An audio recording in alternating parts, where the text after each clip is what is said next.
Thank you, Madam President, and I appreciate the comments on the federal tax plan, and certainly we're all sensitive to some of the impacts on the state of California, but there's also some very positive aspects of that tax plan, which include the federal standard deduction being doubled, which is going to greatly help the middle and lower income class citizens of the state of California.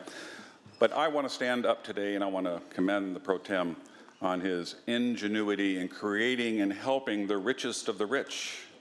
But this bill still falls well short of being a real solution to our high state income taxes, the highest in the country here in the Golden State. The federal revision of the tax code illuminated two very important points. One, we have the highest state income tax in the country, which has made it easy for the other side of the aisle to raise those taxes. We saw a temporary increase in the state income taxes, which became a permanent increase in the state income taxes and gave us the dubious distinction of having the highest income taxes in the country, with the understanding that the federal government is probably going to be subsidizing 40% of that. So if you have about 5 high income tax states in California and you're living in the other states, why in the world would you expect other citizens in other states to have to subsidize the high taxes of the state of California? Because we have an addiction to spending problem here in the state of California.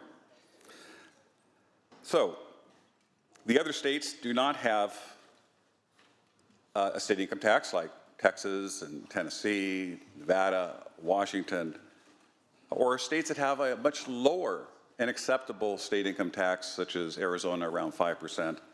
They just don't want to subsidize ours, and justifiably so. I wouldn't want to subsidize their state income taxes either. But rather than step back and equilibrate and lower a high income tax rate to help those at the lower end of the income tax spectrum, we are all here today to embrace a scheme that helps the Hollywood elite mega millionaires and puts working families in harm's way of an IRS audit not limited but including heinous penalties and interest. We should not support this plan that will give false hopes to our struggling working class and middle class constituents that will actually pay less federal taxes than what is actually legally due. This bill and potential law flies in the face for our attorneys again on the floor. In the Supreme Court case of Commissioner versus Duberstein in 1960. So here's the legal reasons why this ain't gonna work. According to Duberstein, to qualify, the transfer must be motivated by detached and disinterested generosity. So what does that mean? The generally accepted definition that a charitable contribution of a transfer of money or property to a permissible donee that exceeds the value of those goods or services or to their benefits provided by the donee to the taxpayer, provided that the taxpayer intends to make a gift of such excess.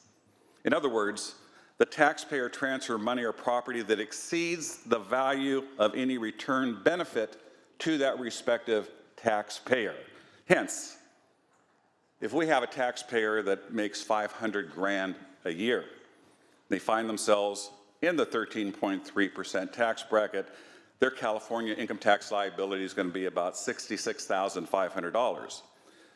One cannot make a charitable contribution for the same because the tax is mandatory by law. It is not discretionary, it is mandatory and above the amount actually due. Hence, the taxpayer can call it a charitable donation, which he can do or she can do, but the taxpayer received the same amount of value, hence it cancels out any tax savings.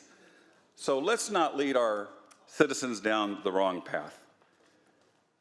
To summarize, voting yes on this bill will give false hope to our taxpayers that they will pay less federal income taxes. Taxpayers that embrace this potential law receive no remedies from the state of California when they get that envelope from the IRS claiming that they're going to come under audit. And if you haven't seen the penalties and interest that come along with those back taxes, they are extremely high and could potentially devastate some of our working class and middle class families, including all back taxes, penalties, and interest. My friends, this is political pandering at best. It will be an illegal deduction supported by the Duberstein case, and as such, we should collectively reject it. Instead of helping the richest of the rich to write off their mansions and private jets, we should work to lower the taxes of our citizens that are struggling with all the other taxes that we've passed in the past few years, and maybe give back some of the $7.5 billion in excess that we find this year to help the average men and women in the state of California make ends meet. For those reasons, Madam President, I urge a no vote on SB 227. Let's not fool our constituents.